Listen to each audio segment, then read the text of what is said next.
어느 아버지가 사업에 성공하셔서 돈도 많이 벌고 땅도 많이 사고 큰 회사를 가지게 되었습니다. 아버지는 죽기 전에 자식들에게 이 모든 것을 물려주려고 했습니다. 돈도 물려주고 땅도 물려주고 회사도 물려주려고 생각을 했습니다. 자식들은 나름대로 좋은 것을 차지하기 위해서 아버지 마음에 들려고 하고 또 능력을 인정받으려고 할 것입니다.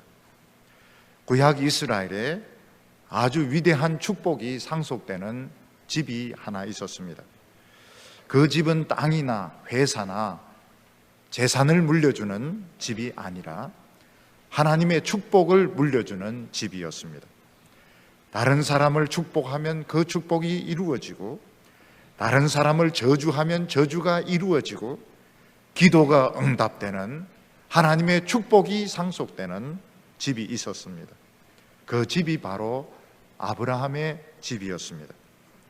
그런데 이 하나님의 축복은 아브라함의 자손이라고 해서 자동적으로 받을 수 있는 것이 아니었습니다. 아브라함의 맏아들은 이스마엘이었는데 이 복을 받지 못했습니다. 이삭의 맏아들은 에스였는데 이 복을 받지 못했습니다. 이 복을 받으려면 일단 믿음이 순수해야 되고 하나님의 말씀만 붙들어야지 이 하나님의 축복을 받을 수가 있는 것입니다. 그런데 이 아브라함의 복이 이스라엘을 통과하고 예수 그리스도를 통과하면서 엄청난 큰 복이 되게 되었습니다. 이 아브라함의 복이 다윗을 거치고 예수 그리스도를 거치면서 눈덩이가 커지듯이 엄청난 큰 복으로 커지게 되었습니다. 근데 이스라엘 백성들이 하나님의 말씀 붙들지 않아서 이 복 받지 못하고 이 복이 신약 교회로 넘어오게 되었습니다. 지금 우리 교회는 엄청난 하나님의 복이 상속되어 있습니다. 그러나 교회에 나온다고 해서 전부 다 이 복을 받을 수 있는 것은 아닙니다.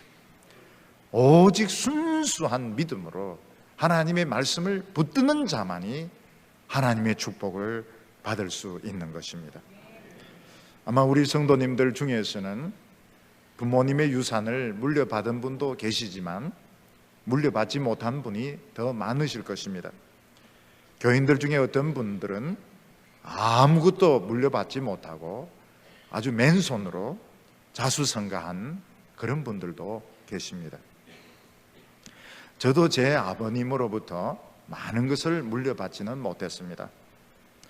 아버님께서 돌아가신 지 오래되셨지만 이 말 들으면 좀 섭섭할지 모르겠습니다. 실컷 공부시켜 놓았더니 저런 소리 하는구나 이럴지 모르겠지만 저는 아버지로부터 많은 것을 물려받지는 못했습니다. 왜냐하면 아버지가 그렇게 재산이 많은 분이 아니셨습니다. 근데 저에게는 또 다른 숨겨놓은 아버지가 한 분 계셨습니다. 하늘에 계신 우리 아버지입니다. 하늘에 계신 아버지가 얼마나 복을 주셨는지 모릅니다. 복이란 복을 다 부어주셨습니다. 저는 그것을 다 헤아릴 수가 없습니다. 한번 기회가 있으면 한번 헤아려 보려고 합니다. 그 말씀을 들으면 교인 여러분들도 공감이 갈 겁니다. 아마 진짜 하늘에 계신 아버지가 우리 목사에게 많은 복을 주셨구나, 그 실감이 갈 것입니다. 우리 성도님들은 육신의 부모님으로부터는 많은 것을 물려받지 못했을지라도 하늘 아버지는 엄청난 복을 주시는 분이십니다. 중요한 것은 그 복이 우리 교회에 상속되어 있습니다. 우리는 예배 시간마다 이 엄청난 복을 하나님으로부터 물려받고 있고 캐내고 있는 것입니다. 우리 성도님들이 지금은 가난한 분도 계시고 또 어려움을 겪는 분들도 계십니다. 그러나 결국은 전부 최고의 복을 받을 줄로 믿습니다. 오늘 우리가 말씀을 통해서 생각하려고 하는 것은 우리가 어떻게 하면 이 엄청난 이 복, 아브라함의 복, 다윗의 복, 예수 그리스도의 복을 내 것으로 물려받을 수 있는가? 어떻게 하면 우리가 이 큰 복을 끝까지 받을 수 있는가? 오늘 말씀을 통해서 우리가 이 말씀을 배우려고 합니다. 우리 성도들이 이 복을 받으시기를 바랍니다. 오늘 첫 번째로는 누가 이 복을 받느냐 하는 것입니다. 오늘 읽은 성경 말씀은 디모데 후서입니다. 또 멍하게 있다가 갈라디아서다 이렇게 말하지 마시고요. 디모데 후서인데, 이 디모데 후서는 사도 바울이 로마에서 처형당하기 전에 믿음의 아들 디모데에게 보낸 편지입니다. 바울이 여러 편지를 썼는데 마지막 편지가 이 디모데 후서입니다. 그래서 사람들은 디모데 후서를 사도 바울의 임종서신이다, 유언 편지다 이렇게 부르기도 합니다. 제가 보기에는 이 단순한 유언이나 임종서신이 아니고 엄청난 하나님의 축복을 확인시켜주는 유언장에 해당되는 그런 말씀입니다. 톨스토이가 쓴 전쟁과 평화를 보면 러시아에서 어마어마한 재산을 가진 그 백작이 있습니다. 이 백작이 아들이 없습니다. 이 백작에게는 피에르라고 하는 사생아 아들이 있는데, 이 백작은 이 아들을 한 번도 아들이라 부른 적도 없고 아들 인정을 해주지 않았습니다. 이 백작은 자기 스캔들이 들통이 날까 싶어서 일제 인정을 안 했습니다. 근데 이 백작이 늙어 병들어 죽어가면서 마지막 순간에 그 사생아 아들 비에르를 불러서 너는 내 친아들이다 그러면서 재산 전부를 물려주고 그 러시아 황제에게 이 아들이 내 친아들이라는 것을 확인시켜주는 그 편지를 쓰게 됩니다. 그래서 이 비에르는 자기는 아버지가 없는 줄 알았는데 이 마지막 순간 이 백작의 유언으로 또 황제에게 보내는 편지로 러시아 최고의 부자가 되게 됩니다. 이 이야기가 오늘 바로 우리들의 이야기입니다. 사도 바울은 디모데 후서를 통해서 영적인 아들 디모데에게 얼마나 엄청난 하나님의 축복이 상속되어 있는지 확인을 시켜주고 있습니다. 오늘 1장 2절을 보면 사랑하는 아들 디모데에게 편지한다 이렇게 말씀하고 있습니다. 사도 바울은 디모데를 사랑하는 아들이라고 부르고 있습니다. 근데 디모데는 사도 바울의 아들이 아니었습니다. 디모데는 사도 바울이 1차 전도할 때 루스드라에서 은혜를 받았던 사람입니다. 사도 바울은 루스드라에서 복음을 전하다가 유대인들이 던진 돌에 맞아서 죽습니다. 그런데 성도들이 애워싸서 기도를 하는 가운데 죽었던 사도 바울이 기적적으로 살아나게 됩니다. 어린 디모데는 그것을 이제 보면서 굉장히 충격을 받았습니다. 야, 믿음이라는 것이 굉장한 것이구나. 나도 꼭 예수를 믿어야 되겠구나. 그리고 사도 바울이 2차 전도하기 위해서 루스드라에 둘러설 때 이미 디모데는 청년이 되어 있었고 그때부터 사도 바울을 따라다니면서 심부름도 하고 또 복음도 전하고 여러 가지 편지도 같이 쓰는 동력자가 되었던 것입니다. 사도 바울은 자기가 가야 되는데 갈 수 없으면 디모데를 보냅니다. 디모데는 그곳에 가서 성경적으로 교회의 어려움을 잘 처리하곤 했습니다. 디모데는 바울의 종으로서 제자로서 그렇게 같이 동력을 했습니다. 그런데 사도 바울과 디모데는 엄청난 차이가 있었습니다. 우선 사도 바울은 대학자였습니다. 사도 바울은 예루살렘에서 가말리엘 문화에서 철저하게 율법을 배웠고 그리스어나 히브리어에 능통한 학자였습니다. 사도 바울은 어느 누구와 율법으로 그리스 문학으로 붙어서 이야기를 해도 어느 누구도 이길 수 없을 정도로 엘리트 중에 엘리트였습니다. 나중에 사도 바울이 로마서를 썼을 때 모든 유대교 랍비들이 붙어도 사도 바울 한 사람을 이길 수 없는 그런 실력을 가진 엘리트 중에 엘리트였습니다. 거기에 비해서 디모데는 이 세상 학벌이 별로 없었습니다. 요즘 말로 치면은 가방끈이 짧았습니다. 디모데의 가진 지식이라고 하는 것은 외할머니로부터 배운 성경 지식, 어머니로부터 배운 성경 지식, 사도 바울에게서 배운 지식, 그것이 전부였습니다. 디모데는 학벌에 있어서 내세울 것이 별로 없었습니다. 또 사도 바울은 체험이 굉장히 특별한 사람이었습니다. 사도 바울은 철저한 바리새 사람으로서 기독교인들을 잡아가두고 핍박을 했고, 또 예수 믿는 사람들을 다 잡아가두려고 다메섹으로 가다가 예수님 만나고 거꾸러져서 180도 사람이 변해서 복음 전도자가 되었습니다. 사도 바울은 여러 곳에서 기적을 일으켰고 대부흥을 일으켰고, 루스드라에서는 돌에 맞아서 죽었다가 살아나는 이런 체험을 한 사람이었습니다. 근데 디모데는 그런 체험이 없었습니다. 사도 바울이 시키면 심부름 해내주는 참 착하고 열심히 있는 사람이지만 무슨 대부흥을 일으키거나 죽었다가 살아나거나 그런 체험이 별로 없었습니다. 또 사도 바울은 집안이 굉장히 분명한 집안이었습니다. 혈통이 베냐민 지파의 혈통이 있는 집안이고 귀족이었고 돈이 많은 집안이었습니다.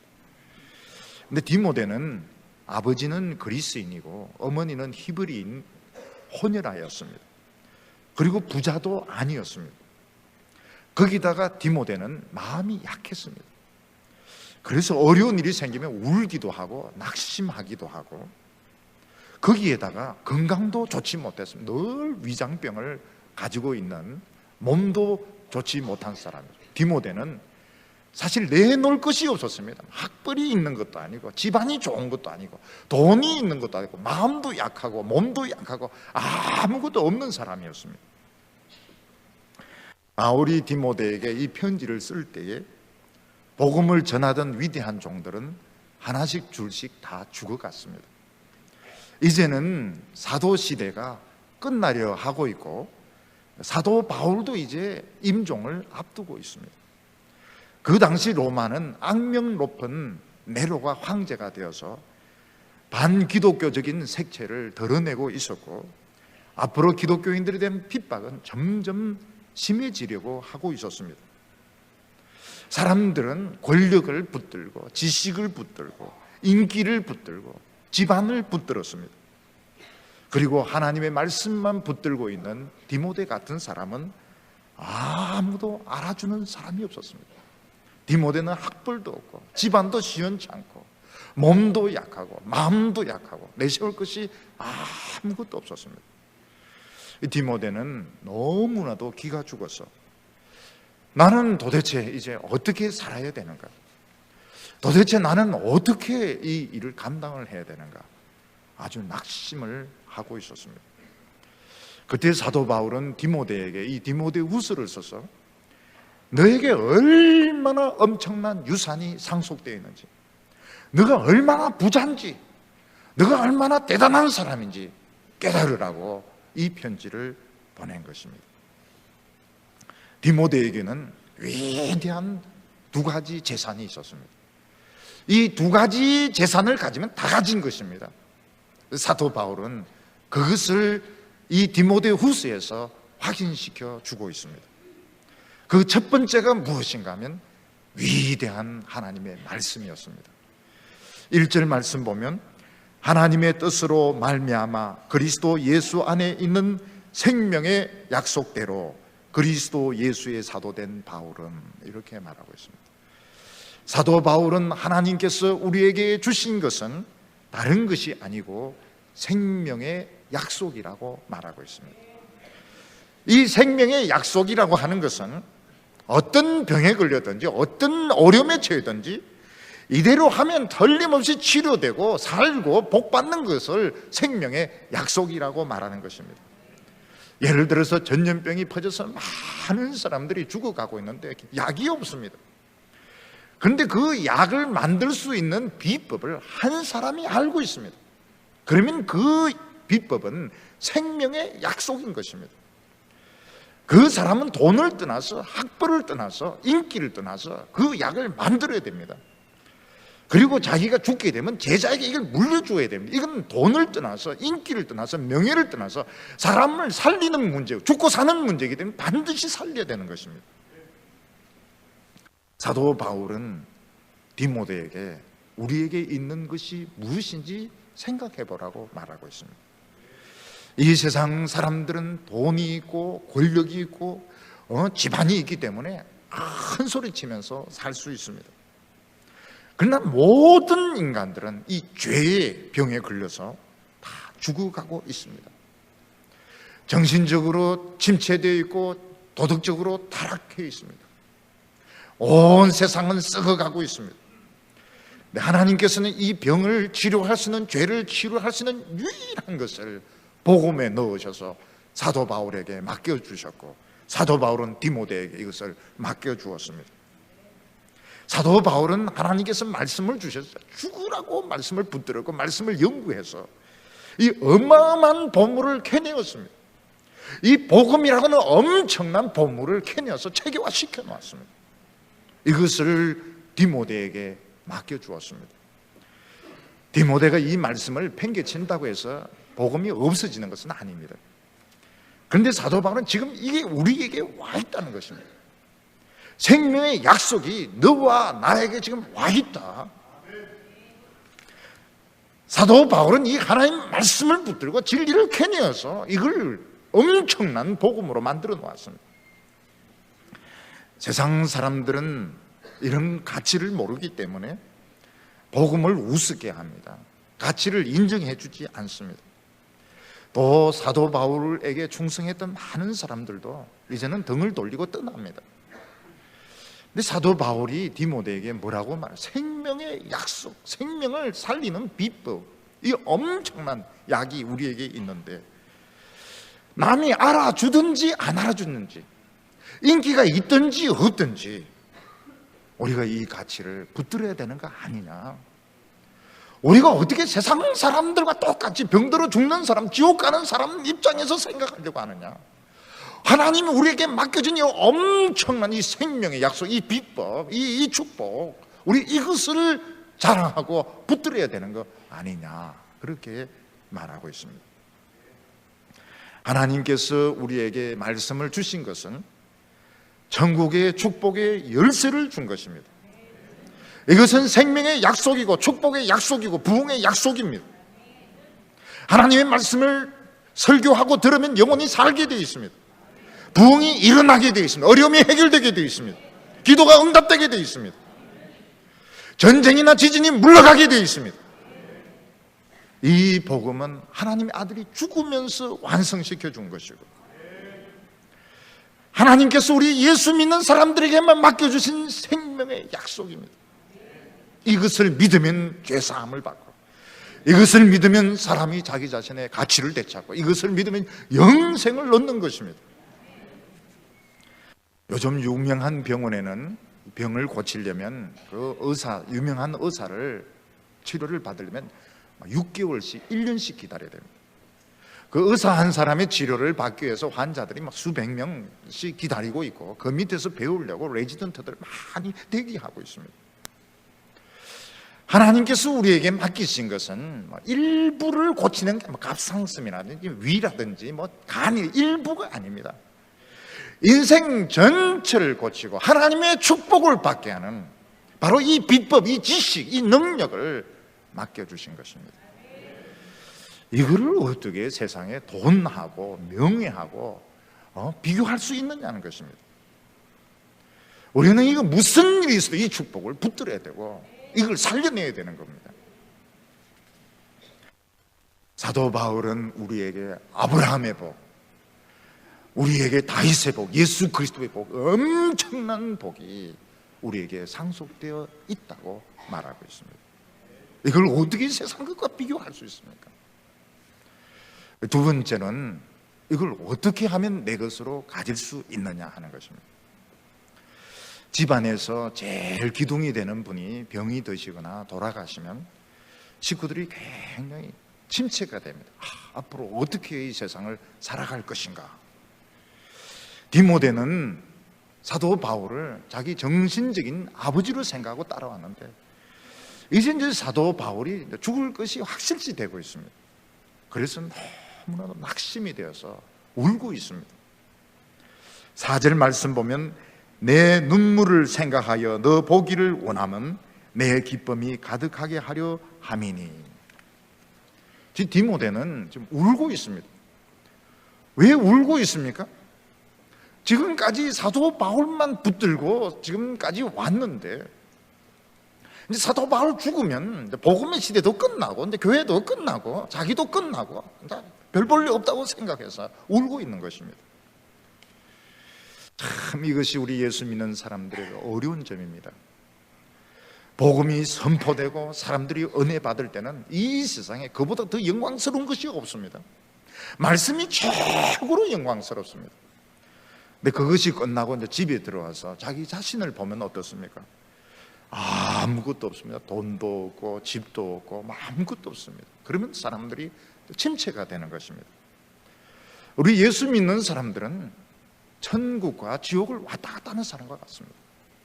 예배 드리면서 은혜 받을 때는 여기가 좋사오니 이제는 세상 걱정 필요가 없습니다. 이게 최고입니다. 근데 집에 와서 거울을 가만히 보니까 눈 밑에 주름만 잔뜩 생겨 있고 청구서만 쌓여 있고 돈도 없고 백도 없고 아무것도 없고 이래서 이제 진체가 되는 겁니다. 엘리야 같은 선지자도 하나님의 능력이 붙들려서 바알의 제사장 450명하고 대결할 때 하늘에 불이 떨어졌습니다. 450명을 기송강에 끌고 가서 다 목을 따서 다 죽였습니다. 근데 그 일이 끝나고 자기 자신을 보니까 아무것도 없는 겁니다. 자식도 없고 돈도 없고 그냥 늙은 영감이고. 그래서 이 광야로 도망쳐가지고 로뎀 나무 밑에서 하나님 죽여달라고 이야기하고 있습니다. 우리가 안심해야 되는 것이 진체되는 것이 우리만이 아니라는 것입니다. 엘리야도 그랬고 다른 제자들도 그랬고 위대한 종들도 그랬습니다. 하나님이 행하시는 것을 볼 때는 겁나는 것이 없고 이게 최고였는데 집에 와서 자기 자신을 보면 돈도 없고 병도 안 나았고 너무 보잘것없는 초라한 모습으로 나타나게 되는 것입니다. 영적으로 침체가 되었을 때는 하나님을 안 보고 자기 자신을 보고 있습니다. 근데 자기 자신의 어떤 점을 봅니까? 부정적인 면, 나쁜 면, 안 좋은 부분만 보고 하나님을 불신하는 것이 영적인 침체입니다. 예수님께서는 염려하지 말라 이렇게 말씀하셨습니다. 예수님께서 염려하지 말라고 하는 것은 자기 자신을 보지 말라는 겁니다. 계속 하나님만 바라보면서 나가라는 것입니다. 그런데 염려는 우리 자신을 생각하는 것이고 염려는 우리 영혼의 독입니다. 이 독이 퍼지면 부정적인 것만 보게 되어 있으면 자기에게 안 돼 있는 것만 보게 되어 있으면 침체에 빠지게 됩니다. 여호수아는 모세의 종이었습니다.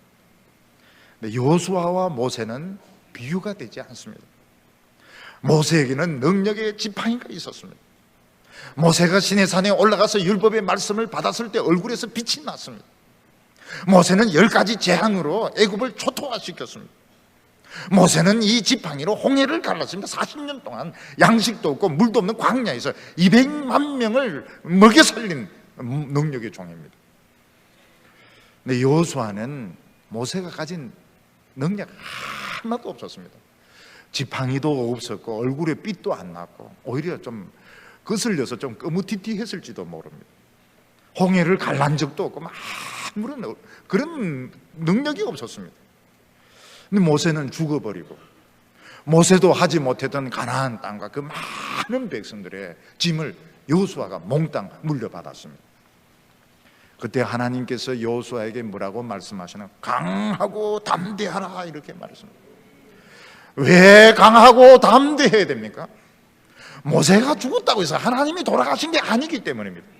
모세의 능력이 모세의 능력이 아니고 하나님의 능력입니다. 지금 사도 바울은 디모데에게 편지를 강하고 담대하라. 왜냐하면 이 사도 바울이 죽는 데서 하나님이 죽는 게 아닙니다. 예수님이 죽는 게 아닙니다. 사도 바울의 능력이 자기 것이 아닙니다. 하나님은 여호수아에게 더 지팡이 없어도 얼굴에 빛이 나지 않아도 모세보다 더 크게 너는 능력을 행할 수 있다고 약속하셨습니다. 그래서 여호수아는 모세의 지팡이 없이 얼굴에 빛나지 않고 하나님의 말씀만 붙들고 나갔더니 요단강이 갈라졌습니다. 여리고성을 돌았더니 여리고성이 무너졌습니다. 태양과 달이 머무는 기적이 일어났습니다. 최단시간에 가나안의 33성을 무너뜨리고 가나안을 정복했습니다. 이것이 오늘 우리에게 하나님이 하시는 말씀입니다. 집안의 아버지, 집안에 기둥되는 분, 병들거나 돌아가셔도 하나님이 돌아가신 것은 아닙니다. 우리가 하나님 말씀 붙들면 모세보다 더 능력 있게, 사도 바울보다 더 능력 있게 엄청난 하나님의 축복이 우리에게 와 있습니다. 이걸 믿으라는 겁니다. 말씀만 믿고 가면 되는 겁니다. 아무리 위대한 정도 하나님이 다 시킨 겁니다. 사도 바울은 디모데가 가진 엄청난 재산에 대해서 말해주고 있습니다. 5절에 보면 이는 내 속에 거짓이 없는 믿음을 생각함이라. 디모데에게 제일 비싼 것이 있었습니다. 제일 가치 있는 것이 있었습니다. 그것은 하버드 대학교의 PhD 학위가 아니었습니다. 디모데에게 가지고 있는 가장 비싼 것은 엄청난 어떤 귀족의 혈통도 아니었습니다. 디모데가 가지고 있는 것은 어느 누구도 없는 재주도 아니었습니다. 거짓 없는 믿음이 최고로 비싼 것이었습니다. 디모데가 가지고 있는 최고의 재산, 이 세상에 어느 누구도 흉내낼 수 없는 최고로 비싼 재산은 거짓 없는 믿음이었습니다. 100% 순수한 믿음이었습니다. 이 믿음 가지고 하나님 앞에 나오면 아브라함의 복, 다윗의 복, 예수 그리스도 복 전부 다 받을 수 있다고 말하고 있습니다. 어떻게 이 믿음이 생겼습니까? 이 믿음은 깨끗한 양심에서, 하나님의 말씀에서 생긴 겁니다. 3절에 보면 나의 밤낮 간구하던 가운데 쉬지 않고 너를 생각하며 청결한 양심으로 조상적부터 섬겨오던 하나님께 감사하고. 사도 바울과 디모데에게 공통된 것이 하나 있었습니다. 공통된 것은 전혀 때가 묻지 않은 깨끗한 양심이었습니다. 오늘 이 세상에서 제일 괄시당하는 것이 양심입니다. 사람들은 사회생활 하면서 거짓말을 예사로 합니다. 또 거짓말을 해야 또 통하기도 합니다. 뻔뻔스럽습니다. 너무 뻔뻔스러워요. 하나님 앞에서 최고로 가치가 인정받는 것은 깨끗한 양심입니다. 깨끗한 양심은 수천억짜리 다이아몬드보다 더 비쌉니다. 이거 가지고 나가면 하나님 무조건 응답해 주십니다. 무조건 축복해 주십니다. 어떻게 사도 바울과 디모데가 깨끗한 양심, 순수한 믿음을 가지게 되었습니까? 하나님 말씀 때문입니다. 하나님의 말씀을 가지고 연단 받으니까 깨끗해졌습니다. 마음속에 세상 지식들, 자랑들 채우지 않고 말씀 채우니까 깨끗해졌습니다. 우리 성도들이 계속 말씀을 들으면 어떻습니까? 옛날에는 죄가 아니라고 생각했던 게 다 죄로 생각나면서 계속 회개하게 됩니다. 심지어는 사소한 농담들, 우스갯소리들, 마음으로 생각했던 것들 전부 다 회개하게 됩니다.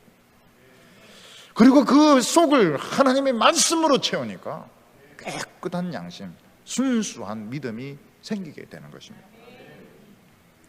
사도 바울은 여러 곳에 돌아다니면서 예수 믿는다 하지만 불순한 신앙을 많이 봤습니다. 예수 믿는다 하면서도 깨끗이 못한 양심도 많이 봤습니다.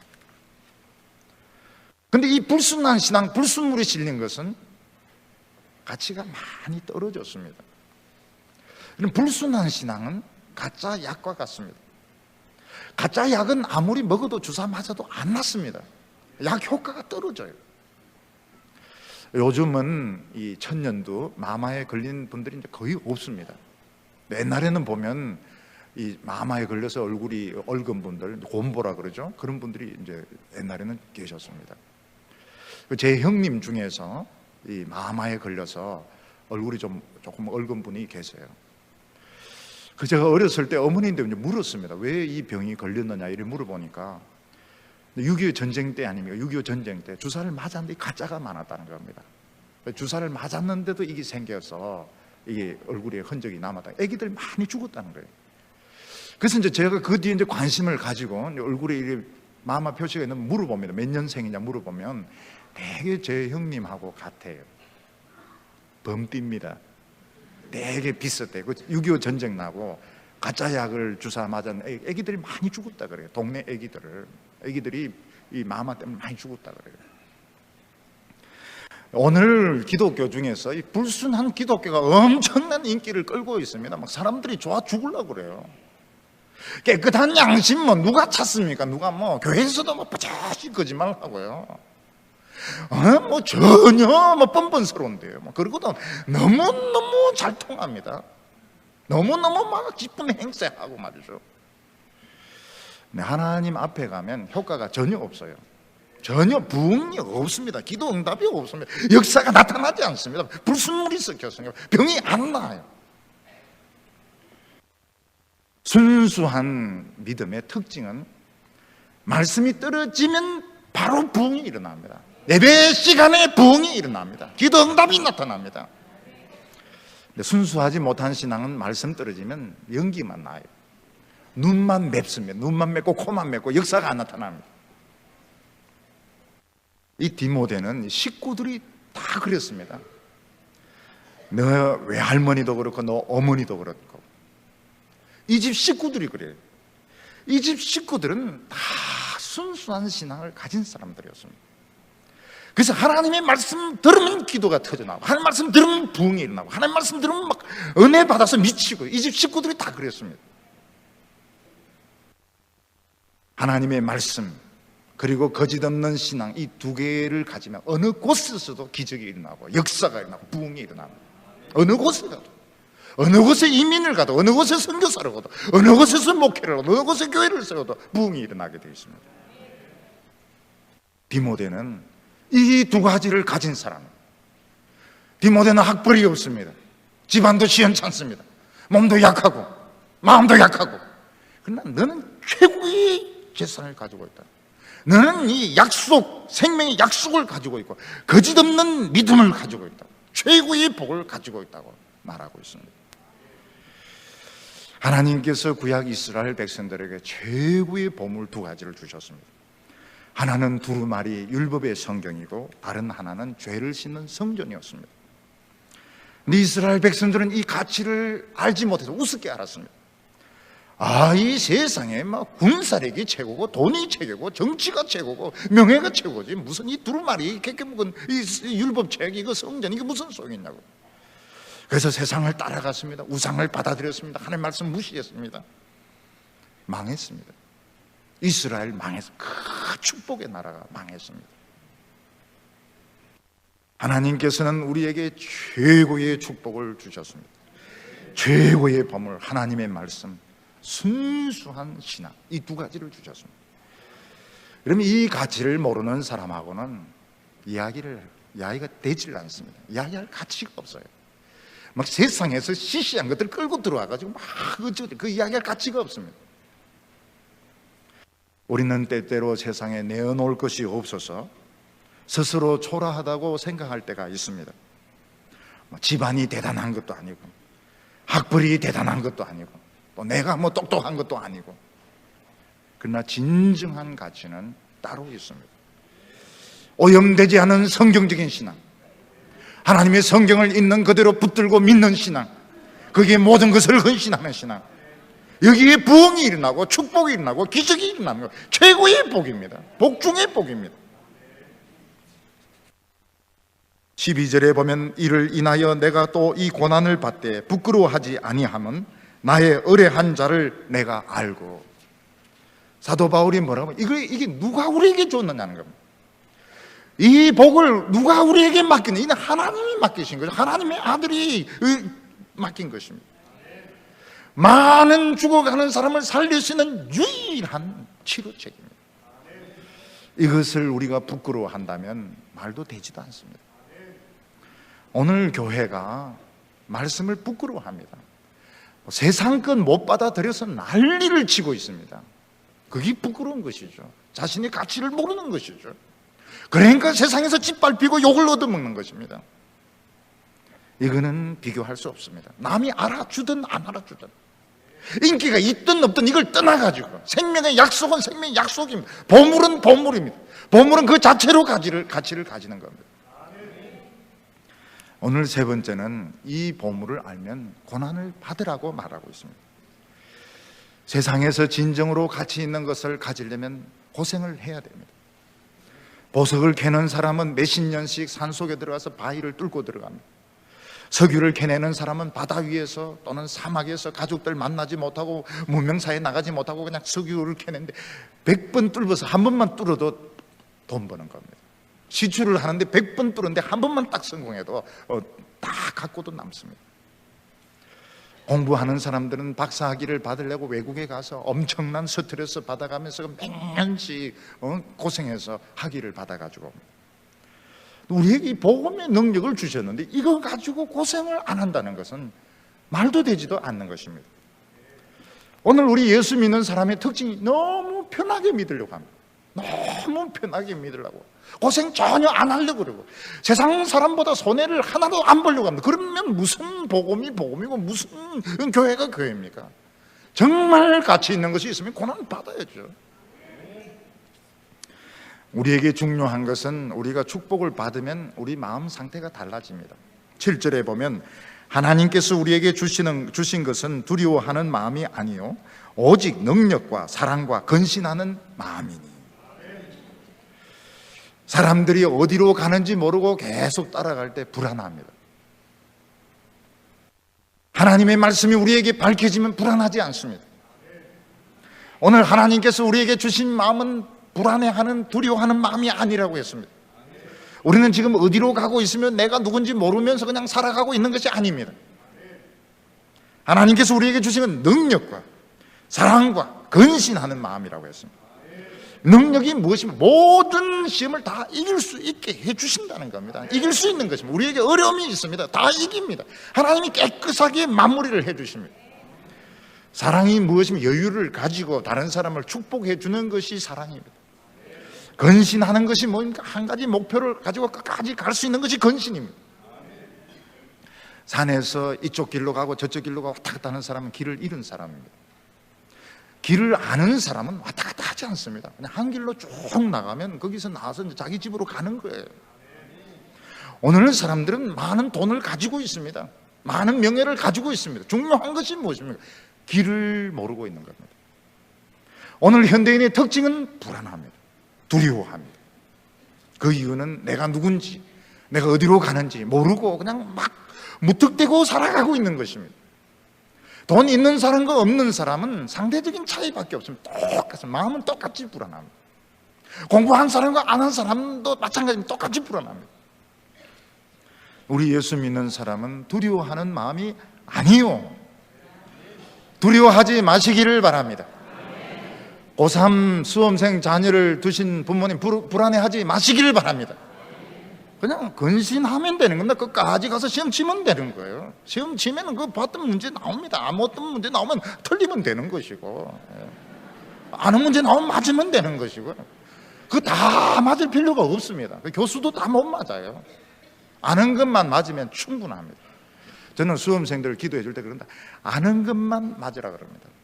그리고 모르는 거 혹시 한두 개 맞으면 큰 복이라고 생각해요. 우리 교인들 중에 수술을 앞둔 분들도 있습니다. 편안하시기 바랍니다. 편안하세요. 그냥 맡겨버리세요. 뭐 수술 중에 눈 떠가지고 확인하고 그럴 필요 없습니다. 다 꿰매주고 피 뽑아주고 다 해줍니다. 그냥 맡기세요. 맡기고 돈 주세요. 어려움 당한 순간은 그냥 편안하세요. 편안하세요. 하나님께서 다 마무리를 해주십니다. 예수 믿으면서 불안해하지 마세요. 교회 와서 불안해하지 마세요. 설교 들으면서 불안해하지 마세요. 하나님 다 해결해 주십니다. 하나님이 주시면 능력과 어려움은 오지만 다 이길 수 있습니다. 사랑과 주위에 있는 사람을 축복해 주시기 바랍니다. 한 가지 목표를 해서 꾸준히 가면 됩니다. 가면 되는 거예요. 그러면서 복음과 함께 고난을 받으라고 말하고 있습니다. 8절에 그러므로 내가 우리 주의 증거와 또는 주를 위하여 갇힌 자 된 나를 부끄러워 말고 오직 하나님의 능력을 쫓아 복음과 함께 고난을 받으라. 그냥 생고생하라 이렇게 말하지 않고 하나님의 능력을 쫓아 고난을 받으라. 위대한 약속이 있다면 손해를 좀 봐야 됩니다. 우리가 엄청난 보물을 가졌다면 다른 거 좀 손해 봐야 돼요. 고난 좀 당해야 됩니다. 사도 바울은 복음과 함께 고난을 당하는 삶이었습니다. 사도 바울은 복음의 가치를 알았기 때문에 다른 것을 다 배설물같이 버렸습니다. 그리고 엄청나게 고난을 받았습니다. 사도 바울은 가는 데마다 기적이 일어났습니다. 서구사회 2000년 동안 사도 바울을 능가하는 지성인이 없습니다. 중간에 많은 철학자들, 많은 사람들 나왔지만 사도 바울을 능가하는 그런 지성인이 없습니다. 그런 신학자가 없습니다. 그를 능가하는 선교사가 없습니다. 그를 능가하는 목회자가 없습니다. 2000년 동안 그는 최고의 지성이었습니다. 최고의 철학자였습니다. 최고의 신학자였습니다. 그 이유가 무엇입니까? 복음의 가치를 알았고 고난을 받았기 때문입니다. 사도 바울은 디모데에게 고생해라 이렇게 말하고 있습니다. 오늘 우리 기독교는 고생 안 하려고 애를 씁니다. 고생 안 하려고. 예수 믿으면서 고생 안 하려고 어떻게 하면 편하게, 어떻게 하면 어려움 없이 그냥 편하게 그러면 이 복음의 능력을 모르는 겁니다. 고생해야 돼요. 고난 받아야 돼요. 어려움을 겪어야 됩니다. 욕을 얻어먹어야 됩니다. 그래야 이 복음의 능력이 나타나는 것입니다. 하나님께서 아브라함에게 약속하시고 다윗에게 약속하시고 이스라엘 백성에게 약속하시고 예수 그리스도가 주시는 복이 우리에게 상속되어 있습니다. 우리는 가난한 것 같습니다. 우리는 집안도 보잘것없는 것 같습니다. 아닙니다. 최고의 복이 우리에게 와 있습니다. 이것을 가지려면 순수한 신앙이어야 됩니다. 말씀만 붙잡아야 됩니다. 세상과 이것저것 섞으면 안 돼요. 불순한 거는 가짜 약입니다. 가짜 약 팔아먹으면 안 돼요. 가짜가 섞인 기독교는 힘이 없습니다. 능력이 없습니다. 그것만 번들어한 거예요. 하나님의 말씀만 붙들고 고난 받을 때 부흥이 일어납니다. 기도응답이 일어납니다. 기적이 일어나게 됩니다. 아마 올해 10월까지 오면서 우리 성도님들이 나름대로 고난을 많이 겪었을 것입니다. 경제 지표는 올라간다 하지만 지방은 진짜 힘든 한 해였습니다. 2009년도 대구 경제는 정말 어려웠고 그 어려움의 현장 가운데 여러분들이 살아오셨습니다. 우리가 다시 한번 이 순수한 신앙으로 하나님의 축복을 터뜨릴 수 있기를 바랍니다. 남은 2달 반 동안 복을 받으십시다. 다른 사람들을 축복을 하십시다. 능력으로 모든 시험을 이겨야 되겠습니다. 그렇게 하기 위해서 세상 자랑 버려야 됩니다. 세상 자랑 버려야 되고 세상 즐거움 버려야 되고 절대로 불안해하지 마시기 바랍니다. 하나님이 주시는 마음은 두려워하는 마음이 아니요 능력과 사랑과 근신하는 마음이니 끝까지 목표를 향하여 충성하는 성도들, 끝까지 충성해서 모든 축복 다 받는 성도들 되시기를 축원합니다. 기도드리겠습니다.